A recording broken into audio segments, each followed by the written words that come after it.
এই দেশে নির্বাচনের জন্য আরেকটি ষড়যন্ত্রের নির্বাচন কমিশনের কিছু তথ্য আমি উদ্ধারের চেষ্টা করেছি। তথ্য সূত্রে যেটা পাওয়া গিয়েছে তাতে দায় বড় ধরনের কেউ গ্রহণ করে নাই।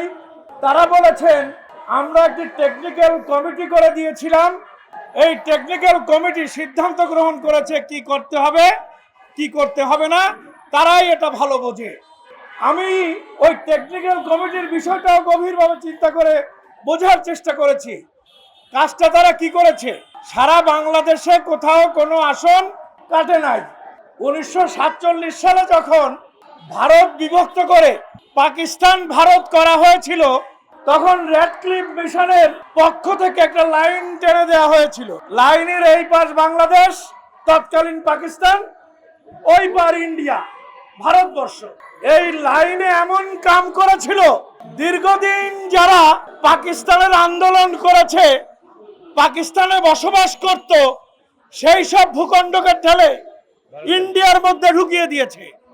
আর ইন্ডিয়ার কিছু অংশ এমন কায়দায় বাংলার তৎকালীন পাকিস্তানের মধ্যে ঢুকিয়ে দিয়েছে, সারা জীবন এরা যেন আর কোনোদিন মিটমাট করতে না পারে, সারা জীবন যেন এরা গোলযোগ করে যায়।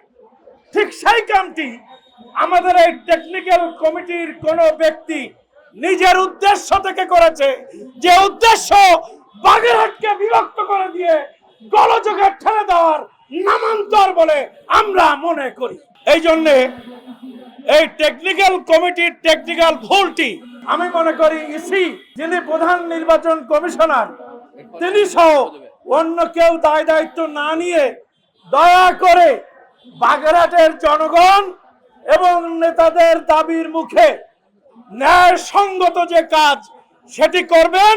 আর তা হলো আপনারা যে সুপারিশ বা প্রস্তাব দিয়েছেন, এই প্রস্তাবটি অতীব সম্মানের সাথে প্রত্যাহার করে নেবেন, যাতে আপনাদেরও ইজ্জত বাঁচবে, বাগেরহাটও শান্ত থাকবে, বাংলাদেশও শান্ত থাকবে।